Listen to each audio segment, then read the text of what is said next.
Hi, everyone. I'm Jenny Robertson, founder of the On Purpose Woman Global Community and founder and publisher of On Purpose Woman magazine. I'm here to share the speaker portion of our Connections After Hours gathering of the On Purpose Woman Global Community.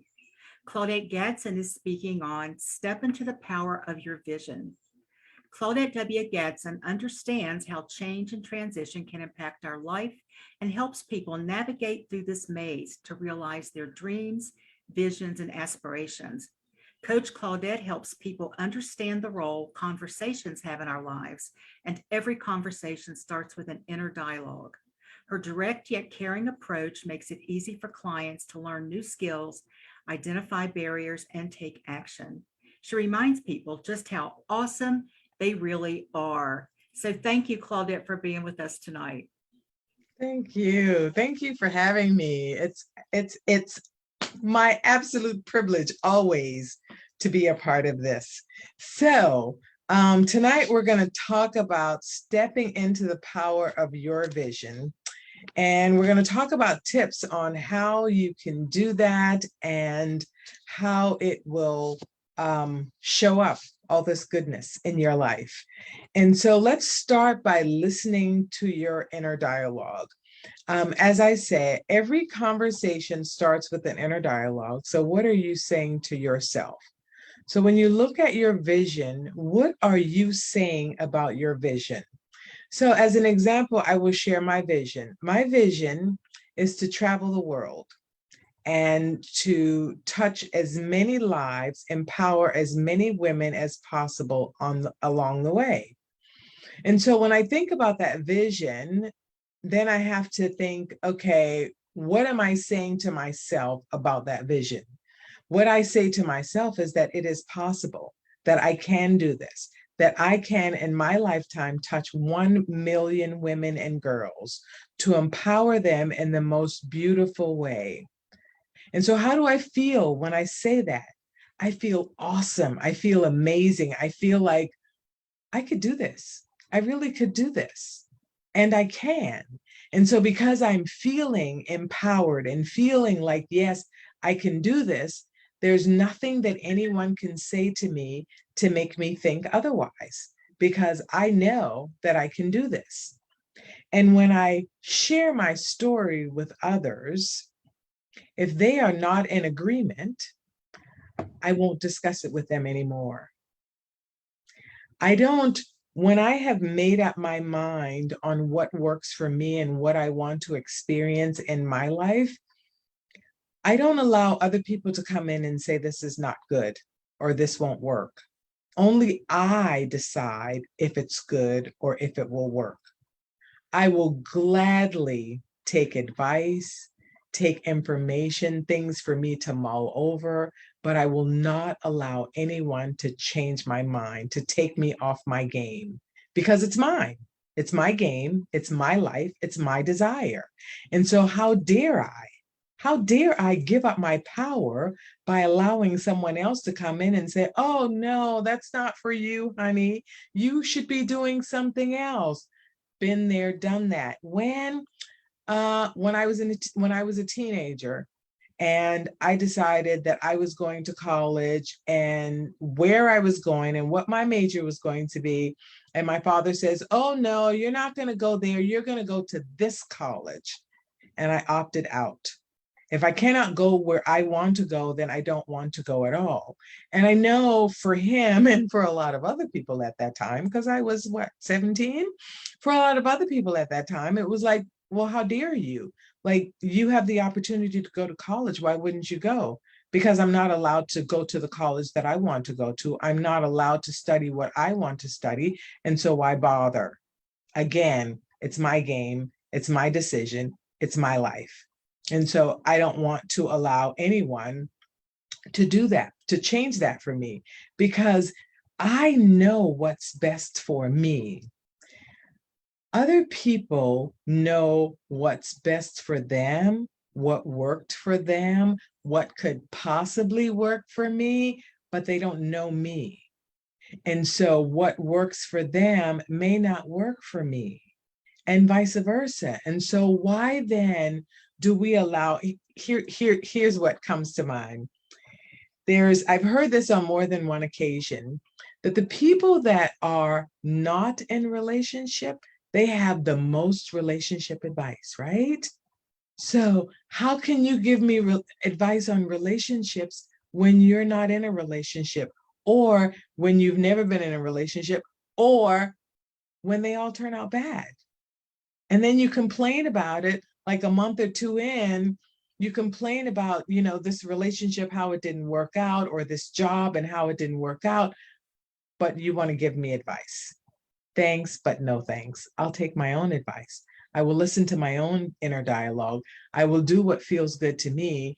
I will make decisions for me and allow you to make decisions for you. And so in that, I am acknowledging and accepting the truth of who I am. The truth of who I am is one powerful, kick-ass woman.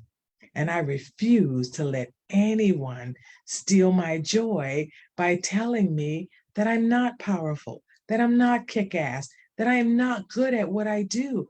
I am good at what I do. I know that.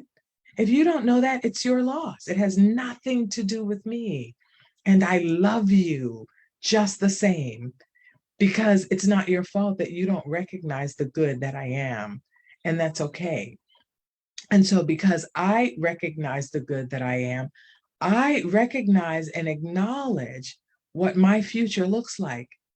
And I may not see it today in this moment, but I see it in my mind's eye. And I know that this is what I will experience, because this is where my focus is. It's on what works for me. It's on my vision for my life. It's not the vision of my father, because my father's vision for my life was not my vision. And I chose to say, okay, that's not mine, and I don't want to take that. So I'm going to do what works for me. And I am grateful to say that my father recognized at 17 that I was not going to do what he wanted me to do. And so he should bless me on my way to do what works for me. And he did. And I am grateful for that. I am grateful for being able to decide at a young age. And as my dear friend Shelley O'Connell said, I didn't have that toxic masculinity, bearing down on me, saying, I said this is what you were going to do. Now, mind you, he said that about some other things, but in this situation, he allowed me to live my own dream, to accept my own truth, that college was not for me, at least the college that he had in mind, the studies that he had in mind were not for me. For me, it was about traveling the world. I said that was my vision, right? To travel the world. That has been my vision, now that I think about it, all my life. Because what did I do at 17 when he said that I couldn't go to the college I wanted to go to? I joined the Navy. And what did I do? I traveled the world. That has always been my vision, to travel the world. And so I continue to do that. And so I think that if, for those of us who feel that we have lost that vision, I'm here to say that you haven't lost it. If you take a moment and take a deep breath and sit with yourself, then those visions, those dreams and desires that you had from years ago, they're still there. They're still there, waiting for you to get that joy that you had in mind, that this is going to bring me joy. Like, they're still there. Yes, you put it to the side because you followed someone else's path, or you changed your mind and you went down a different path, and it doesn't mean so. Like me traveling the world and moving on to do other things, traveling the world never went away. And so for you, it could be dancing in a ballet. It could be acting in a play. Whatever it is, it could be writing a book. Whatever it is that was in your mind, it is still there. And I am saying, accept the truth of who you are. If you are an author, if you said years ago that you were an author, you're still an author. If you said that you were a nurse, you're still a nurse. Even if you didn't get the degree, the certification, the license, that's still who you are. And so when you are able to acknowledge and accept the truth of who you are, you're able to act accordingly. What does that mean for me who want to travel the world? It means that my passport is always up to date. It means that if someone says, meet me at the airport, I can be there in an hour, only because that's how long it takes me to drive there from my house. Like, act accordingly. Like, if this is what you want, whatever your desire is, whatever your dreams are, decide on it and act accordingly. I always say, the universe always says yes. It's just waiting for you to decide what you want it to say yes to. And what do you want the universe to say yes to? What is yours to do so that the universe can say yes, so that the universe can help you manifest your vision and live the life of your dreams? What do you do? What steps do you take? So, if you want to be an author, what steps do you take to be an author? You have to at least write an outline, maybe get a writing coach, maybe start to write a book, maybe write a few pages every day. Like, what steps are you taking? If you want to be a coach, what steps are you making?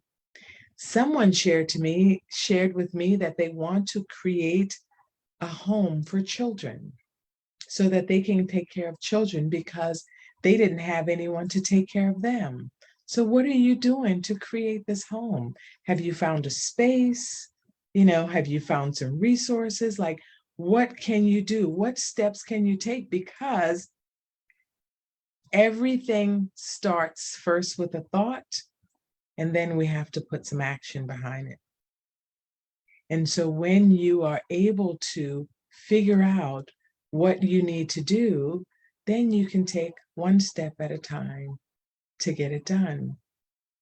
And as we're taking those steps, what I know from personal experience is people or thoughts or memories will come back telling you why you shouldn't do this, why you can't do this, why this won't work.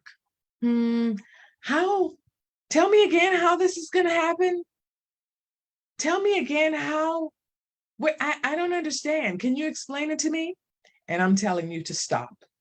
Stop explaining it to people who will never understand, because it's not for them to understand. It is simply for you to understand. So you understand your vision, you understand your dream, understand what it will take for you to get there. And it's not about people. It's about what is it that you want to do. And your husband, your mother, your brother, your sister, they may never understand. One of my brothers so lovingly shared with me that he finally understood why I was the way that I was, because he said I lived in a fantasy world. And I said to him, I love this fantasy world I live in. And I will take this over your reality any day, because I am able to decide for myself what I want to do and what works for me.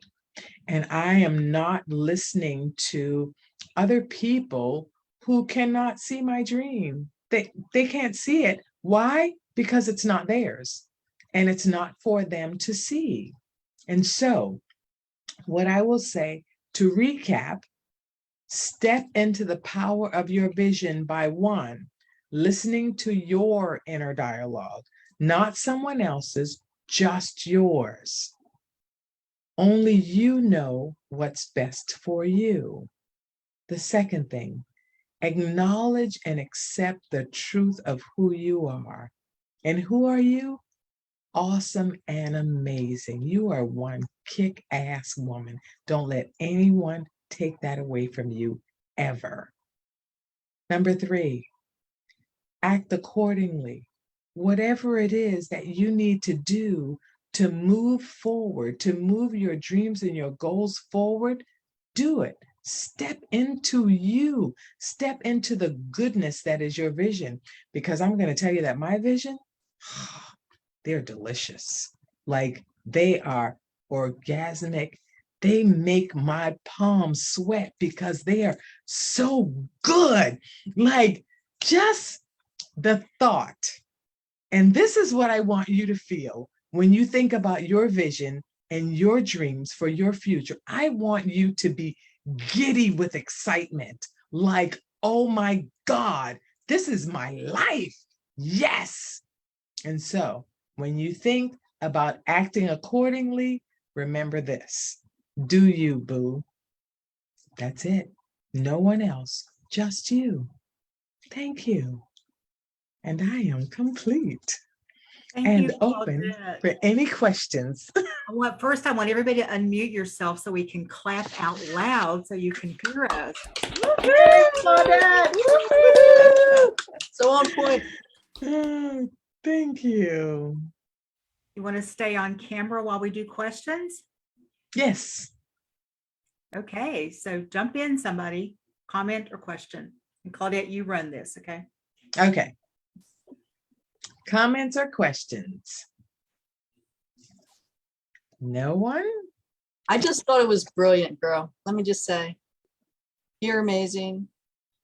Thank So many times, I'll speak from my own life, but I've seen it with many, many women also, and young girls too, that, they have a vision or they have a calling or, whatever you want to call it. And they know it, but then they are convinced out of it. They're conditioned to lose their voice, to not speak up, all of these things. And the more that we can share, ways to hold the power of your vision that you just shared, the more we'll see those dreams realized for all the women. It's beautiful. Thank you. Yeah, you're absolutely right. When we can, if we can get one woman to move forward, then she will show another woman that it's possible. Right. Claudette, we have Thank some you. people watching in the group, and Ann Pemfield. Well, let me say this first. Tamika Shelton, I don't know if you know Tamika. Yes. He said, I'm not working on Zoom. Nonetheless, I came in at the end of your message and I still feel inspired. Thank you. Nice. Thank you.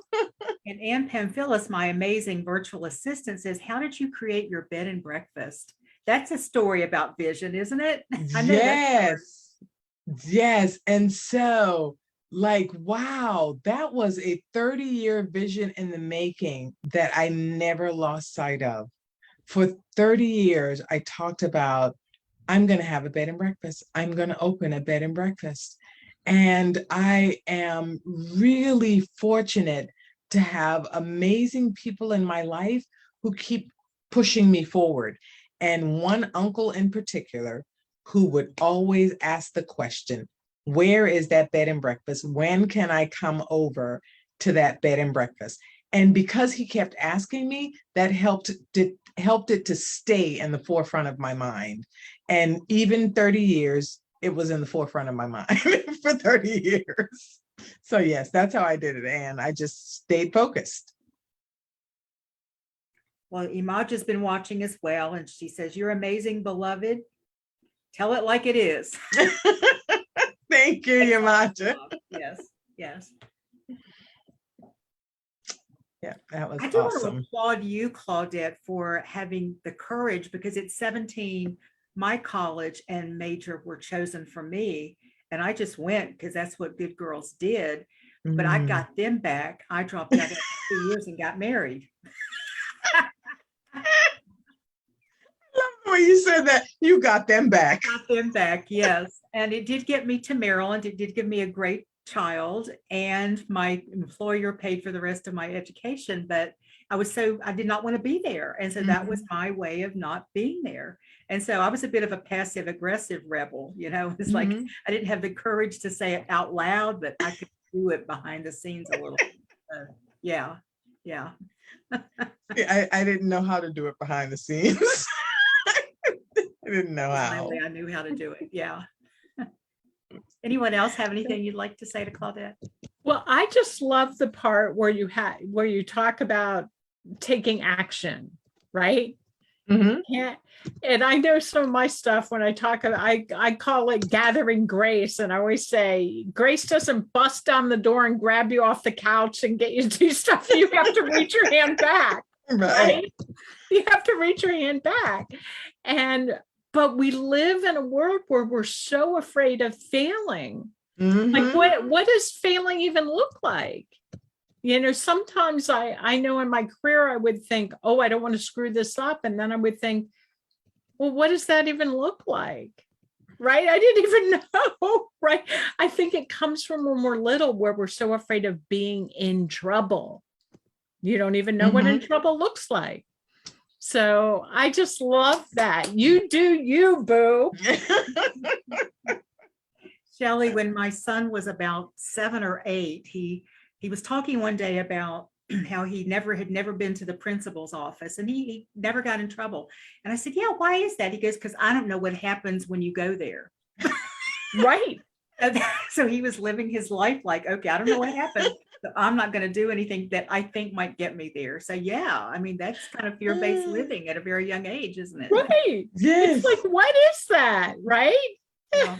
So what happened? So when I went to the principal's office, they called my parents. And on Friday night, they would all be at my parents' house, because my principal and my father went to school together. And so they would play, what is it called? Pinocchio on Friday nights, Pinocchio on Friday nights. So then they would all the adults would sit around and talk about me being at the principal's office.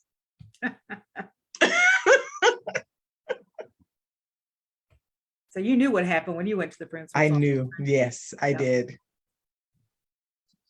The one that I've gotten stuck in over the years that I continue to learn from, like, okay, wait a minute, this one, it's the stop explaining it to people. And partly because I'm always doing things that people are like, what's that? Or what's that thing that you're doing? And so I start innocently, oh, I've decided to live house free for a year, and and it's like, well, what does that look like? And why are you doing that? And da da da. And on the one hand, it's like engaging with people, but then there's the energy drop as like, I'm following my intuition. I had a question and spirit answered, and I'm following that for a year because it feels like the right thing to do. But one of the images I got, it took me a long time with my parents to figure this one out, where I got an image of, oh, they're the people who I don't even tell that I'm getting on the roller coaster. I actually say, would you go stand over there? And it's when the roller coaster ends, and then I can say, oh, I did this thing. Oh, I went on the roller coaster ride. And then I can tell, because if I tell them in the beginning, it's like their fears, their, I mean, my dad would usually get mean, even like, you're too stupid to do that. Why? And be like, just tell me I'm too stupid and let me show you. So maybe that was some fuel there, to do that. But that whole, I mean, I think about how much time I've wasted over the years trying to explain something to people where I'm at the beginning, I'm getting on the roller coaster ride, and it's as if they're saying, well, what was the roller coaster ride like? And it's like, I'm just getting on, like, I'm just going for it. So thank you for that. And I need that one, like, visible on a regular basis, like, stop explaining it to people. Yeah. I too. Oh, go ahead, Claudette. No, Mabel had something. Oh, go ahead, Mabel. Oh yeah, thank you for your presentation, by the way. You're welcome. And I'm so honored. It's one of the topics that we don't talk about a lot in Africa. Basically, my question was, like, for example, me, I'm a girl in Uganda, Africa, in a very, very small village. There are very many girls that still see me as an like as an inspiration, because most of them want to go to school and cannot access school. Most of them even dream about putting on shoes. So very many people have visions in life. You might find very many girls here in Africa have very many visions, but they don't know how they will fulfill the visions. For example, you said you had a vision of traveling the world without paying, and I don't know how that will happen, by the way, because everything here in Africa, you just have to work hard to get something. You work so hard. Now, for example, me, I have a vision of building a home, and it's been in my life for so very many years. How can someone fulfill their visions in life? For example, not talking about people with connections, but someone deep in the village, because very many girls here have visions, but on the way, they just get so, it's a very, very big topic to talk about here in Uganda. I think they get so discouraged. They see things are not working out. That is why we have a very, very large population of single mothers here, because in the process, things don't work out. They don't have food. And there's these young boys who are idle around the village that will lie to them, give them little money. They get pregnant, and in a due course, you see them suffering as single mothers at a young age, in teen age. So how would somebody in Africa fulfill their visions without connections? Because most of them look at me like as a very big person in my village, yet I also see that I'm somewhere. They look at me as a very big person because I'm educated, and very many people are not educated here. So I think that it really has to do with the focus and how much they really want it, because even here in America, it's easy to be discouraged. There are young boys here too that tell us stories, whatever they need to tell us so that they can get in our pants. That happens here too. And so it's just, we have to decide what's important for us. And when I say that my goal is to travel the world with all of my expenses paid, I believe that my goal is to put it out into the universe what my desire is, and then it's up to the universe to figure out the cursed hows. I don't need to figure out all the minute details. I just need to figure out what it is that I want to do and remain focused on that. And I know that in your country, it's a little different, and it may not be as easy to see that there is more, that you can do more and have more. It may not be as easy to do that, but it's not impossible, because like you say, they look at you as an inspiration. You don't feel that you are an inspiration, but they feel that you're an inspiration because you have gone and you have gotten your education. And so how many other girls can look at you as an inspiration and then create their vision from your vision because you give them hope? And so that's all we can do, is live our lives and live our dreams so that we can provide inspiration for someone else. And the someone else that we provide inspiration for, we may never meet them, and we may never even know the positive impact that they have on their lives. And so the only thing that we can do is stand in our truth and live in our power, and then that will be seen and viewed by others who will do the same. Did I answer your question? Yes. Okay. Well, it's 8:30, ladies, so I'm going to wrap this up on Facebook Live, but hang around for just a minute because we still have to take our photo. I forgot to do that. So Claudette, thank you for this just wonderful, on purpose, on time talk. And for giving such great questions. I did also want to say that Linda Burston was watching, and she goes, "I love your energy when you speak, Claudette." So, thank I might want to go you. over there either tonight or tomorrow and respond to your fans who were weighing in. I want Okay, I will. Okay, I want to thank everyone who's watching this live or is watching the replay. If you'd like to join us for one of our 11 free Zoom gatherings a month or an in-person in Richmond, Virginia or Charlottesville, Virginia, comment below and I'll tell you how to do that. You can also go to opwgc.com and find out all about our community. Thanks again for watching.